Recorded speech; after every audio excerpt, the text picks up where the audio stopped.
Salut, j'espère que ça va. Alors nouveau contenu aujourd'hui, nouveau blog vidéo spécial pour les VIP. Déjà, bon ben voilà, j'espère que tout va bien pour vous. Aujourd'hui, je fais la vidéo dans mon atelier en fait. C'est un atelier derrière qui a, c'est ma cuisine.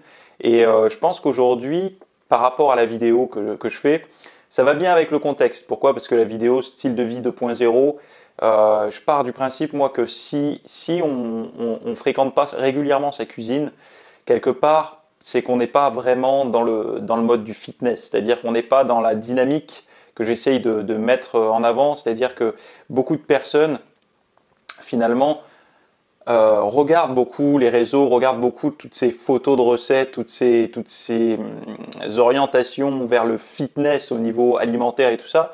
Mais finalement, peu de personnes passent du temps. Je parle trop vite par rapport. Enfin, ma pensée va plus vite que ma parole. Donc, pas beaucoup de gens finalement ne s'attardent sur sa nutrition et passent assez peu de temps dans son atelier.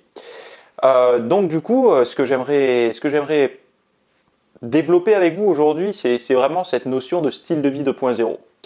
Je pars du principe qu'il y a beaucoup de personnes, peut-être qui me regardent, mais j'espère pas, mais qui ont finalement un rythme de vie au niveau de l'alimentation qui est assez anarchique. C'est-à-dire qu'elles vont se déplacer vers la cuisine ou vers leur micro-ondes ou quoi, uniquement entre deux parties de console, entre deux épisodes d'une série, vite se faire à manger parce qu'elles ont faim et vite se reposer dans le canapé. Et ça, pour moi, c'est quelque chose qui est...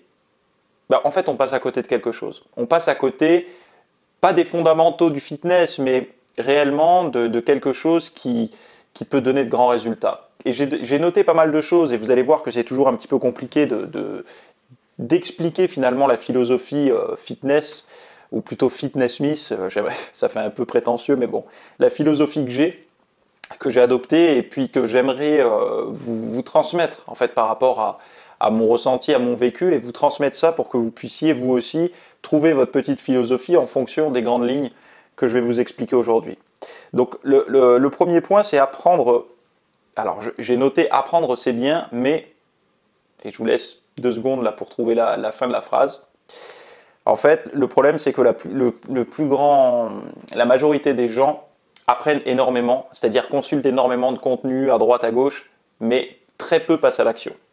En fait, on a l'impression aujourd'hui que le simple fait que ce soit à disposition, sous forme de recettes, sous forme d'articles de blog, sous forme d'études scientifiques, etc., de consulter beaucoup de contenu, on a l'impression d'avoir une forme d'intelligence, on a l'impression de savoir et même, voire même de bien faire. Il y a beaucoup de personnes qui pensent bien faire par rapport à leurs connaissances.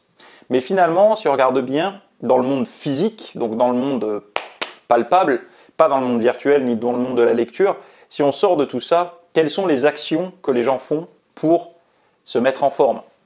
Et en fait, on se rend compte d'une chose, c'est qu'il y a très peu de personnes qui appliquent finalement ce qu'elles apprennent. Elles vont consommer énormément de contenu pour à la fin mettre en place que pas grand-chose, voire même rester dans d'anciens schémas, etc.